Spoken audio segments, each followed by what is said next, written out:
ഇപ്പോൾ PK Firoz MLA telephone ലൈനിൽ ചേരുകയാണ്. ശ്രീ PK ഫിറോസ്, അബ്ദുറഹ്മാന്റെ വിശദീകരണം താങ്കൾ കേട്ടുവല്ലോ, താങ്കൾ കണ്ടുവല്ലോ. നേരത്തെ അദ്ദേഹത്തിന്റെ ഒരു വിശദീകരണ കുറിപ്പ് വന്നിരുന്നു. അതിൽ ഒരു നഷ്ടവും വരുത്തിയിട്ടില്ല അന്നത്തെ സർക്കാർ എന്നാണ്. ബാക്കിയുള്ളതെല്ലാം വെറും പുകമറ ഉണ്ടാക്കുന്നു എന്നതാണ്. പക്ഷെ അങ്ങനെയല്ലല്ലോ, കാര്യങ്ങൾ വലിയ തട്ടിപ്പാണല്ലോ. ഇതിൽ മറ്റു വിവരങ്ങൾ കൂടി താങ്കൾക്ക് അറിയാമോ? എന്തെല്ലാം കാര്യങ്ങൾ സംഭവിച്ചിരുന്നു ഇതിന് പിന്നിലെന്ന്? അതായത് ഇതിനകത്ത് ഒരു സാമ്പത്തിക ബാധ്യത സർക്കാരിന് ഉണ്ടായിട്ടില്ല എന്ന് പറഞ്ഞ് ഒരിക്കലും സർക്കാരിന് കൈയൊഴിയാൻ കഴിയില്ല. കാരണം അതൊരു വലിയ സ്കാമാണ് നടന്നിട്ടുള്ളത്. ആ സ്കാമിൽ സർക്കാർ കൂടി പങ്കാളിയായി എന്നുള്ളതാണ് ഇതിന്റെ ഗൗരവം വർദ്ധിപ്പിക്കുന്നത്. കേരളത്തിലേക്ക് മെസ്സിയെ കൊണ്ടുവരുന്നു, കേരളത്തിൽ അർജന്റീന ടീം കളിക്കാൻ വരുന്നു എന്ന് പ്രചരണം നടത്തി. അതിന്റെ പേരിൽ വലിയ തട്ടിപ്പാണ് നടന്നിട്ടുള്ളത്. ഇപ്പോ ഒരു കമ്പനിക്ക്, അമേരിക്കയിലെ ഒരു സ്വകാര്യ കമ്പനിക്ക് ഏതാണ്ട് 130 കോടി രൂപ കൈമാറി എന്നുള്ള കാര്യങ്ങളാണ് ഇതുമായി ബന്ധപ്പെട്ട് നമുക്ക് പ്രാഥമികമായ അന്വേഷണത്തിൽ നിന്ന് മനസ്സിലാക്കാൻ സാധിച്ചത്. ഈ കമ്പനിയെ കുറിച്ച് അന്വേഷിക്കുമ്പോഴാണ് അമേരിക്കയിൽ ഇവർ കള്ളപ്പണം വെളുപ്പിക്കൽ കേസിൽ നിരവധി അന്വേഷണങ്ങൾ നേരിടുന്നവരാണ് എന്ന് ബോധ്യമാകുന്നത്.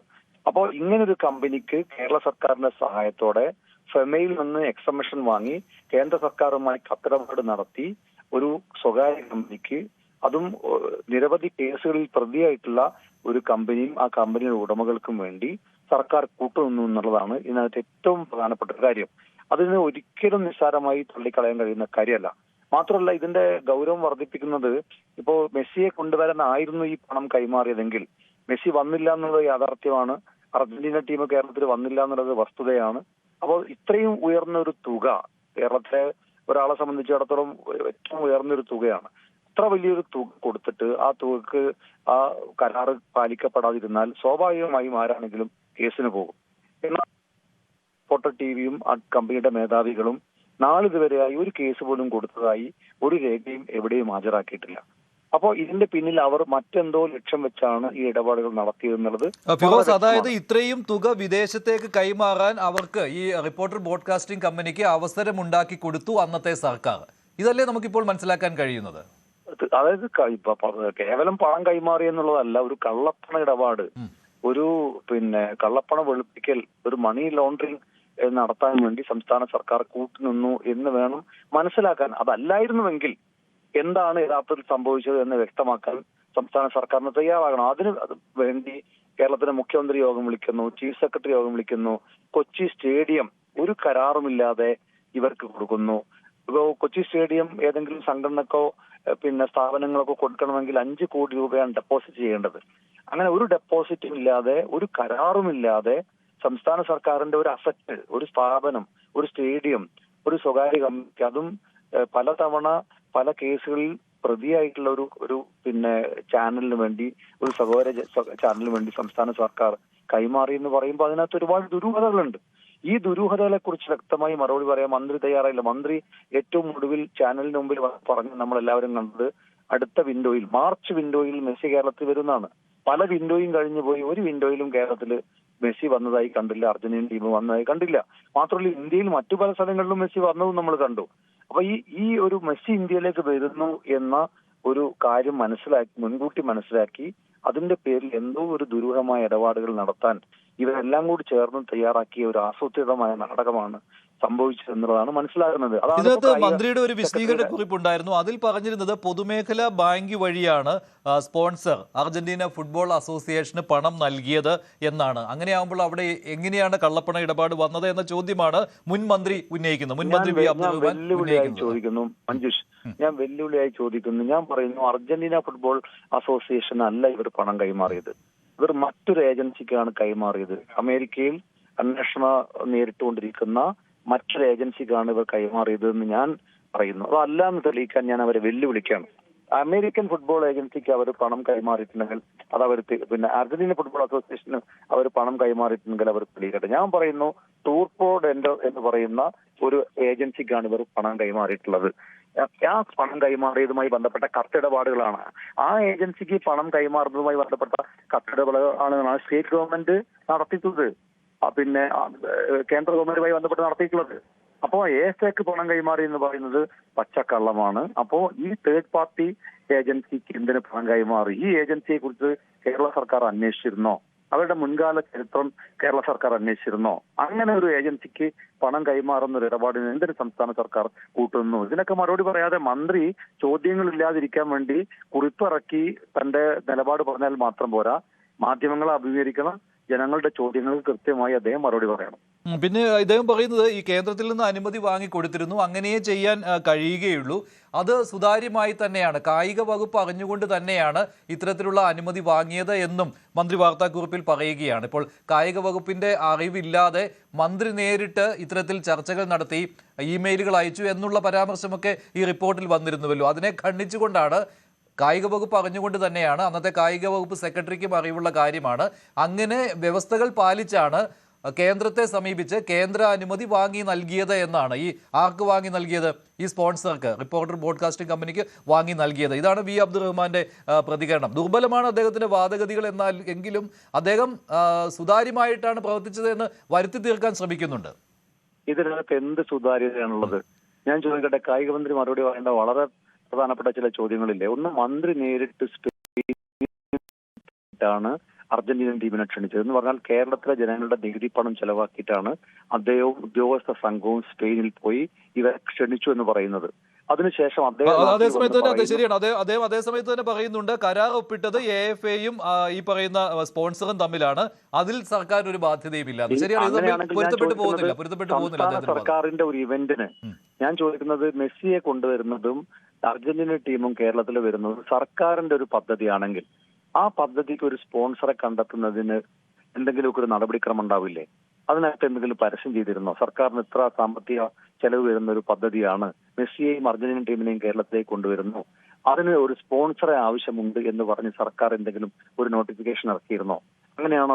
അദ്ദേഹം പറയുന്നത് സംസ്ഥാന സർക്കാരിന്റെ ക്ഷണപ്രകാരമാണ് അർജന്റീന ടീം സൗഹൃദ മത്സരത്തിന് സന്നദ്ധത അറിയിച്ചത്. സ്പോൺസറാകാൻ താല്പര്യം അറിയിച്ച് 2 സ്ഥാപനങ്ങൾ സർക്കാരിനെ സമീപിച്ചിരുന്നു. ആദ്യം സ്പോൺസറായി നിശ്ചയിച്ചവർ വ്യവസ്ഥകൾ പാലിക്കാത്തതിനെ തുടർന്ന് പിന്നീട് താല്പര്യമറിയിച്ച റിപ്പോർട്ടർ ബ്രോഡ്കാസ്റ്റിംഗ് കമ്പനിയെ സ്പോൺസറായി നിശ്ചയിക്കുകയും അവർ AFAയുമായി കരാറിൽ ഏർപ്പെടുകയും ചെയ്തു. ഇതാണ് അന്നത്തെ മന്ത്രിയുടെ വിശദീകരണം. അങ്ങനെയാണെങ്കിൽ 2 ചോദ്യത്തിനാണ് മന്ത്രി മറുപടി പറയേണ്ടത്. മുൻ മന്ത്രി മറുപടി പറയേണ്ടത്. ഒന്നാമത്തെ ചോദ്യം, ഈ സ്പോൺസറെ കണ്ടെത്താൻ വേണ്ടി എന്തെങ്കിലും നോട്ടിഫിക്കേഷൻ അദ്ദേഹത്തിന്റെ കായിക വകുപ്പോ കായിക മന്ത്രാലയമോ ഇറക്കിയിരുന്നോ? രണ്ടാമത്തെ ചോദ്യം, ഈ സ്പോൺസറുമായി സംസ്ഥാന സർക്കാർ ഉണ്ടാക്കിയ കരാർ, ആ കരാറിന്റെ ഒരു കോപ്പി അദ്ദേഹം പുറത്തുവിടാൻ തയ്യാറാവുമോ? എന്തൊക്കെയാണ് ഈ കരാറിലെ ടേംസ്, അതിലെ വ്യവസ്ഥകൾ എന്തൊക്കെയാണ്? അതുപോലെ തന്നെ ഈ കൊച്ചി സ്റ്റേഡിയം ഈ പറയുന്ന ഒരു സ്വകാര്യ കമ്പനിക്ക് കൈമാറുന്നതുമായി ബന്ധപ്പെട്ട് എന്തെങ്കിലും കരാറിൽ ഏർപ്പെട്ടിട്ടുണ്ടോ? എങ്കിൽ ആ കരാറിന്റെ കോപ്പി അദ്ദേഹം പുറത്തുവിടുമോ? ഒരു കരാറുമില്ലാതെ ഒരു സർക്കാരിന് ഇത്തരത്തിലുള്ള ഒരു സ്വകാര്യ കമ്പനിയുമായി എന്തെങ്കിലും ഒരു ധാരണയിലെത്താൻ മന്ത്രിയുടെ സ്വകാര്യമായിട്ടുള്ള ഒരു ഏർപ്പാടാണോ ഇത്? അദ്ദേഹത്തിന്റെ വ്യക്തിപരമായോ അദ്ദേഹത്തിന്റെ കുടുംബപരമായിട്ടുള്ള ഒരു ഏർപ്പാടാണോ, ഇവന്റ് ആണോ? സംസ്ഥാന സർക്കാരിന്റെ ഇവന്റ് ആണെങ്കിൽ അതിന്റെ ഒരു കരാർ വേണ്ടേ? ആ കരാറിന്റെ മാനദണ്ഡങ്ങൾ വേണ്ടേ? അങ്ങനെ ഒരു കരാർ ഉണ്ടായിട്ടുണ്ടോ? മന്ത്രി മറുപടി പറയണം. അതല്ലാതെ അത് കായിക വകുപ്പ് അറിഞ്ഞുകൊണ്ടാണെന്ന് പറഞ്ഞിട്ട് കാര്യമില്ല. എങ്കിൽ അവർ കൂടി അറിഞ്ഞുകൊണ്ടാണ് ഈ കുറ്റകൃത്യം ചെയ്തത് എന്ന് വേണം മനസ്സിലാക്കാൻ. അതല്ലാതെ അങ്ങനെ പറഞ്ഞുകൊണ്ട് മാത്രം കാര്യമായില്ല. അതിന്റെ കരാർ പുറത്തുവിടണം, അതിന്റെ വ്യവസ്ഥകൾ പുറത്തുവിടണം. അത് അർജന്റീന ടീമിന്റെ സ്പോൺസറെ കണ്ടെത്തിയത് മുതൽക്ക് ഏറ്റവും ഒടുവിൽ സ്റ്റേഡിയം കൈമാറിയതുമായി ബന്ധപ്പെട്ട് വരെയുള്ള കരാറുകൾ പുറത്തുവിടാൻ അദ്ദേഹം തയ്യാറാകണം. മറ്റൊരു കാര്യം എന്ന് പറയുന്നത്, ഇപ്പോൾ ഈ സ്പോൺസർ പറയാൻ പോകുന്നത് ഇതുവരെ ഒരു വിശദീകരണം സ്പോൺസറുടെ ഭാഗത്തു നിന്ന് വന്നിട്ടില്ല. 8 മണിക്ക് എന്തോ അദ്ദേഹം തന്റെ ചാനലിൽ ഇതേക്കുറിച്ച് വിശദീകരണം നൽകുമെന്നാണ് ഇപ്പോൾ അദ്ദേഹത്തെ ബന്ധപ്പെട്ടപ്പോൾ അറിയുവാൻ കഴിഞ്ഞത്. ഇപ്പോൾ അവർ പറയാൻ പോകുന്നത് 126 കോടി രൂപ ഞങ്ങളുടെ കയ്യിൽ നിന്ന് നഷ്ടപ്പെട്ടല്ലോ, ഞങ്ങൾ പണം കൊടുത്തു, പക്ഷേ അർജന്റീന ഫുട്ബോൾ ടീമും മെസ്സിയും വരാൻ തയ്യാറായില്ല, അപ്പോൾ നഷ്ടം സഹിച്ചത് ഞങ്ങളാണല്ലോ, എന്നിട്ട് ഞങ്ങളുടെ മേൽ എന്തിനാണ് ഇങ്ങനെ ആരോപണം ഉന്നയിക്കുന്നത് എന്നായിരിക്കുമല്ലോ സ്വാഭാവികമായിട്ടും, അല്ലേ? അല്ലല്ല, അദ്ദേഹം ഇതൊക്കെ ചെയ്തത് കേരളത്തിലെ ജനങ്ങളുടെ പേരിലാണ്. ഇപ്പൊ റിപ്പോർട്ടർ TV സ്വന്തം നിലക്ക് അർജന്റീനൻ ടീമിനെയോ മെസ്സിയോ കേരളത്തിലേക്ക് കൊണ്ടുവരാൻ ശ്രമിച്ചു. അപ്പോൾ ഞാൻ ചോദിക്കട്ടെ, റിപ്പോർട്ടർ TV വയനാട്ടിൽ അവിടെ ഈ ഉരുൾപൊട്ടൽ ഉണ്ടായപ്പോൾ ആ ഉരുൾപൊട്ടലിൽ ആളുകൾക്ക് വീട് വെച്ചു കൊടുക്കും പറഞ്ഞ് പറ്റിച്ചു. ആ പറ്റിച്ചതിന് ഇവിടെ ആർക്കെങ്കിലും എന്തെങ്കിലും അന്വേഷണം നടക്കുന്നുണ്ടോ? ആർക്കെങ്കിലും പ്രതിഷേധമുണ്ടോ? സംസാരിക്കുമ്പോൾ പലരും സൂചിപ്പിക്കും അക്കാര്യം എന്നല്ലാതെ അത് അവർ സ്വന്തം നിലക്ക് ഒരു വാഗ്ദാനം നൽകി, ആ വാഗ്ദാനം അവർ ജനങ്ങളെ കബളിപ്പിക്കാൻ വേണ്ടി നൽകിയതായിരുന്നു എന്നതുകൊണ്ട് വേറെ ആർക്കും ഒരു പ്രയാസം ഉണ്ടാവേണ്ട കാര്യമില്ല. അവരുടെ ഒരു ക്രെഡിബിലിറ്റിയുമായി ബന്ധപ്പെട്ട ഒരു പ്രശ്നമാണ്. ഇതങ്ങനെയല്ല. ഇത് കേരളത്തിലെ ജനങ്ങളുടെ പേരിൽ കേരളത്തിലെ ജനതയെ ഉപയോഗിച്ചുകൊണ്ട് നടത്തിയിട്ടുള്ള ചില ഇടപാടുകളാണ്. അതിനകത്ത് സർക്കാർ കക്ഷിയാണ്. സർക്കാരിന്റെ മെഷീനറിയെ അദ്ദേഹം ഉപയോഗിച്ചിട്ടുണ്ട്. ഞാനും നിങ്ങളും നികുതി പണം കൊടുക്കുന്ന ശമ്പളം പറ്റുന്ന DGPയും ചീഫ് സെക്രട്ടറിയും കേരളത്തിന്റെ മുഖ്യമന്ത്രിയും കേരളത്തിലെ മന്ത്രിമാരും ഉൾപ്പെടെയുള്ള മെഷീനറിയെ ഉപയോഗിച്ചുകൊണ്ടാണ് അദ്ദേഹം ഈ കബളിപ്പിക്കൽ നടത്തിയിട്ടുള്ളത്. ആ കബളിപ്പിക്കലിൽ സംസ്ഥാന സർക്കാരിന് എത്ര കോടി രൂപ നഷ്ടമുണ്ടായി എന്നതിനേക്കാളും ഒരു സർക്കാരിനെ ആകെ ഉപയോഗപ്പെടുത്തി ചൂഷണം ചെയ്തുകൊണ്ട് അല്ലെങ്കിൽ ഉപയോഗപ്പെടുത്തിക്കൊണ്ട് അവരുടെ തട്ടിപ്പ് നടത്തി എന്നുള്ളതാണ് ഇതിനകത്ത് ഏറ്റവും ഗൗരവമായിട്ടുള്ള കാര്യം. ഫിറോസ്, ഒരു കാര്യം കൂടി, മുൻ മന്ത്രിയായ വി അബ്ദുറഹ്മാൻ ഈ സാമ്പത്തിക തട്ടിപ്പിൽ നേരിട്ട് പങ്കാളിത്തമുണ്ട് എന്നുള്ള ആരോപണം താങ്കൾ ഉന്നയിക്കുന്നുണ്ടോ? സാമ്പത്തിക ഇടപാടാണല്ലോ എന്തായാലും. അല്ലെങ്കിൽ കായിക മന്ത്രി പറയട്ടെ, എന്തിനു കൂട്ടുനിന്നു? ഈ പറയുന്ന ഇത്രയും വലിയൊരു സാമ്പത്തിക ഇടപാടിന് ഒരു കരാർ പോലും ഉണ്ടാക്കാതെ സംസ്ഥാന സർക്കാരിന്റെ എല്ലാ മെഷീനറിയും ഉപയോഗിച്ചുകൊണ്ട് ഒരു കമ്പനിയെ പുകമറയിൽ നിൽക്കുന്ന ഒരു ഇരുട്ടിൽ നിൽക്കുന്ന ഒരു കമ്പനിയുമായി ഒരു കരാർ ഉണ്ടാക്കാൻ എന്തിന് സംസ്ഥാന സർക്കാരിന്റെ മെഷീനറി അദ്ദേഹം ഇവർക്ക് വേണ്ടി വെച്ചു കൊടുത്തു എന്നുള്ളതിനെ സംബന്ധിച്ച് കായിക മന്ത്രി മറുപടി പറയട്ടെ. അദ്ദേഹത്തിന്റെ താല്പര്യം മറ്റെന്തെങ്കിലും ആയിരുന്നെങ്കിൽ അദ്ദേഹം പറയട്ടെ. അദ്ദേഹം അത് വ്യക്തമാക്കുന്നില്ല. അതിന് പകരം ഇതെല്ലാം കായിക വകുപ്പ് പറഞ്ഞുകൊണ്ടാണ് ചെയ്തത്, എല്ലാം നടപടിക്രമങ്ങൾ പാലിച്ചാണ് ചെയ്തതെന്ന് അദ്ദേഹം പറയുന്നത്. മറ്റൊരു വിശദീകരണം എന്ന് പറയുന്നത് ഒരു സ്വകാര്യ കമ്പനിയുമായിട്ടാണ്. ഇപ്പോൾ സ്വകാര്യ സ്ഥാപനമാണല്ലോ ഈ പറയുന്ന അർജന്റീന ഫുട്ബോൾ അസോസിയേഷൻ എന്നുള്ളത്. അവരുമായിട്ട് സംസ്ഥാന സർക്കാരിന് നേരിട്ടൊരു കരാർ ഉണ്ടാക്കാൻ പറ്റില്ല, അതുകൊണ്ട് സ്പോൺസറെ വെച്ച് ഒരു കരാർ ഉണ്ടാക്കി എന്നുള്ളതാണ്. അങ്ങനെയാണ് അദ്ദേഹത്തിന്റെ വിശദീകരണം വരുന്നത്.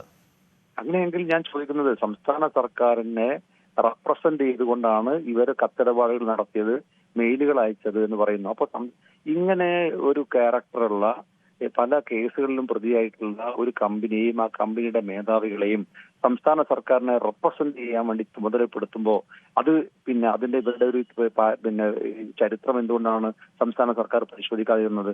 സംസ്ഥാന സർക്കാരിന്റെ പോലീസും അന്വേഷണ ഏജൻസികളും അന്വേഷിച്ചുകൊണ്ടിരിക്കുന്ന ഒരു കേസിലെ പ്രതിയായിട്ടുള്ള ആളുകളെ തന്നെ സംസ്ഥാന സർക്കാരിന്റെ വക്കാലത്ത് കൊടുക്കുമ്പോൾ ആ കേസുകളുടെ അവസ്ഥ എന്തായിരിക്കും? ആ കേസുകളുടെ അന്വേഷണം നടത്തുന്ന ഉദ്യോഗസ്ഥന്മാർ എങ്ങനെയായിരിക്കും ഇവരെ കാണുന്നത്? അതിന് പല നിലക്കുള്ള കാര്യങ്ങളില്ലേ? മാത്രമല്ല, ഞാൻ ഈ പറഞ്ഞതുപോലെ തന്നെ ഒരു അമേരിക്കയിൽ ഒരു കമ്പനിയുമായി ഒരു കരാർ ഉണ്ടാക്കുന്നത് പോലെയുള്ള ഒരു ഇത്രയും വലിയൊരു ഇടപാട് നടത്തുമ്പോൾ ഇത്തരം ഒരു കമ്പനിയെ തെരഞ്ഞെടുക്കുമ്പോൾ ആ കമ്പനി നടത്തുന്ന ഇടപാടുകളിൽ സംശയാസ്പദമായ കാര്യങ്ങൾ ഉണ്ടാകുമെന്ന് മന്ത്രി മനസ്സിലാക്കണ്ടേ? അപ്പൊ മന്ത്രി ഇത്തരം കാര്യങ്ങളൊന്നും അന്വേഷിക്കാതെ ഇത്തരം ഒരു തട്ടിപ്പിന് മന്ത്രി തന്നെ കൂട്ടുനിൽക്കുമ്പോൾ അദ്ദേഹത്തിന് വേറെ എന്തെങ്കിലും നേട്ടം ഉണ്ടായിട്ടല്ലാതെ മറ്റെന്താണ് നമ്മൾ കരുതേണ്ടത്? അതിനെന്ത് ന്യായമാണുള്ളത്? മറ്റെന്തെങ്കിലും കരുതാനുള്ള ന്യായം എന്താണ്? അദ്ദേഹം പറയട്ടെ. ശരി, എന്തായാലും അന്നത്തെ സ്പോർട്സ് മന്ത്രി നന്ദി ശ്രീ PK ഫിറോസ് MLA ഇത്രയും കാര്യങ്ങൾ വിശദീകരിച്ചതിന്. കൂടുതൽ വാർത്തകൾക്ക് News 18 Keralam YouTube channel subscribe ചെയ്യുക.